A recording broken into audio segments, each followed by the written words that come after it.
तो चलिए आज बात करते हैं आत्म अनुशासन की। 365 डेज ऑफ सेल्फ डिसिप्लिन के सिद्धांतों का इस्तेमाल करके हम उन प्रैक्टिकल तरीकों को समझेंगे जिनसे मेंटल स्ट्रेंथ और आदतें बनाई जाती हैं, ताकि जो बड़े बड़े सपने हैं वो सिर्फ सपने न रहें बल्कि हमारी हकीकत बन जाएं। इस एक लाइन में आप कह सकते हैं आत्म अनुशासन का पूरा सार छिपा है। ये हमें याद दिलाती है कि रोजाना लिए गए छोटे छोटे सही फैसले वो जुड़ते जाते हैं और उन्हीं से वो भविष्य बनता है जो हम चाहते हैं। हर एक चुनाव एक ईंट की तरह है जिससे हमारी जिंदगी की इमारत खड़ी होती है। ये सवाल सिर्फ एक सवाल नहीं है, ये एक बुलावा है एक्शन लेने का। ये हमें चुनौती देता है कि हम आत्म अनुशासन को एक बंधन की तरह नहीं बल्कि उस चाबी की तरह देखें जो हमारी असली क्षमता को खोलती है और हमें वो जिंदगी बनाने की ताकत देती है जिसकी हम कल्पना करते हैं। तो हमारा सफर इन 5 हिस्सों में बटा होगा। पहले हम समझेंगे कि अनुशासन जरूरी क्यों है, फिर मानसिकता की शक्ति को जानेंगे, उसके बाद आदतें कैसे बनानी है ये देखेंगे, फिर रास्ते में आने वाली बाधाओं को कैसे पार करना है और आखिर में इस अनुशासन को जिंदगी भर कैसे बनाए रखना है। तो चलिए पहले पॉइंट से शुरू करते हैं। तो चलिए पहले हिस्से की बात करते हैं। सवाल ये है, आखिर ये आत्म अनुशासन इतना जरूरी है क्यों? सीधा सा जवाब है, क्योंकि ये जीवन में हर बड़ी और सार्थक उपलब्धि की नींव है। इसके बिना कुछ भी बड़ा हासिल करना लगभग नामुमकिन है। और जब अनुशासन नहीं होता ना, तो इसका असर हमारी रोज की जिंदगी में साफ दिखता है। वजन कम करने की कोशिशों में, काम पर प्रोडक्टिव होने में या पैसे बचाने में, हर जगह संघर्ष ही रहता है। ये हमें एक औसत जिंदगी में फंसाए रखता है, हमारी असली क्षमता से बहुत दूर। अब आते हैं दूसरे हिस्से पर। देखिए, आत्म अनुशासन बाहर से ज्यादा अंदर से शुरू होता है। ये लड़ाई बाहर की दुनिया से ज्यादा हमारे अपने अंदर की है। ये सब कुछ अपने विचारों और विश्वासों पर काबू पाने के बारे में है, मतलब अपने अंदर का खेल जीतने के बारे में। तो देखिए, अनुशासन की जड़ में ना एक बहुत ही सीधा साधा चुनाव है, कुछ पल का मजा या लंबे समय का संतोष। जब हम छोटी छोटी इच्छाओं के आगे झुक जाते हैं तो ये हमें सीधे एक औसत जिंदगी की तरफ ले जाता है, जबकि असली इनाम तो उस मेहनत और लक्ष्य हासिल करने के गहरे संतोष में है। तो इस अंदर के खेल को जीतने के लिए कुछ चीजें हैं जो हमें अपने सोचने के तरीके में बदलनी होंगी। अपनी ताकत और कमजोरियों दोनों को स्वीकार करना, बहाने बनाना बिल्कुल बंद करना, हर गलती को एक सबक की तरह देखना और सबसे जरूरी, अपने हर एक्शन की जिम्मेदारी खुद लेना। असली ग्रोथ तभी शुरू होती है जब हम दूसरों पर उंगली उठाना बंद करते हैं। चलिए आगे बढ़ते हैं। मानसिकता तो सेट हो गई, पर अब इसे असलियत में कैसे उतारें? यहीं पर आदतें काम आती हैं।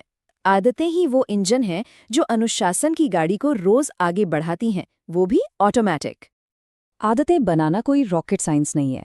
इसका एक बहुत ही सीधा साधा पर जबरदस्त शक्तिशाली फॉर्मूला है। पहला, किसी बहुत छोटी और आसान चीज से शुरू करें, जैसे कि काम में बस 1 मिनट और लगाना। दूसरा, सबसे जरूरी है निरंतरता, उसे रोज दोहराएं, बिना एक भी दिन छोड़ें। और तीसरा, अपनी प्रोग्रेस को ट्रैक करें ताकि मोटिवेशन बना रहे। बस यही साइकिल किसी भी आदत को पक्का कर देती है। और यहीं पे एक बहुत ही मजेदार कॉन्सेप्ट आता है जिसे कहते हैं कीस्टोन हैबिट। ये एक ऐसी आदत है जो अपने आप ही दूसरी अच्छी आदतों को जन्म देती है, एक चेन रिएक्शन की तरह। जैसे एक्सरसाइज करना। जो लोग एक्सरसाइज शुरू करते हैं वो अक्सर अपने आप ही अच्छा खाना खाने लगते हैं, काम में ज्यादा प्रोडक्टिव हो जाते हैं और ज्यादा धैर्यवान भी बन जाते हैं। अब सच तो ये है कि अनुशासन का रास्ता फूलों से नहीं भरा होता, इसमें चुनौतियां आती ही हैं, ये आसान नहीं है। तो इस हिस्से में हम देखेंगे कि उन बाधाओं को कैसे पार किया जाए और वो लचीलापन, जिसे रिजिलियंस कहते हैं, वो कैसे विकसित किया जाए। और इन मुश्किलों से निपटने के लिए मोहम्मद अली की ये बात बिल्कुल सटीक बैठती है। जब हालात मुश्किल होते हैं तो हमारा टैलेंट या स्किल काम नहीं आता, उस वक्त हमारी इच्छा शक्ति, हमारी विल पावर काम आती है। एक कभी ना हारने वाली इच्छा शक्ति ही असली चैंपियन बनाती है। हम सब कभी ना कभी उस पॉइंट पर पहुंचते हैं, है ना? जब लगता है बस अब और नहीं हो पाएगा, जब हिम्मत जवाब दे जाती है और हम सब कुछ छोड़ने को तैयार हो जाते हैं। सवाल ये है कि उस एक नाजुक पल में क्या करना है, आगे कैसे बढ़ना है। तो ऐसे में क्या करें? यहाँ कुछ बहुत ही काम की रणनीतियां हैं। खुद को बस थोड़ा और आगे धकेलें, बस 1 मिनट और। हमेशा याद रखें कि ये संघर्ष ही हमें मजबूत बना रहा है। यही असली इनाम है।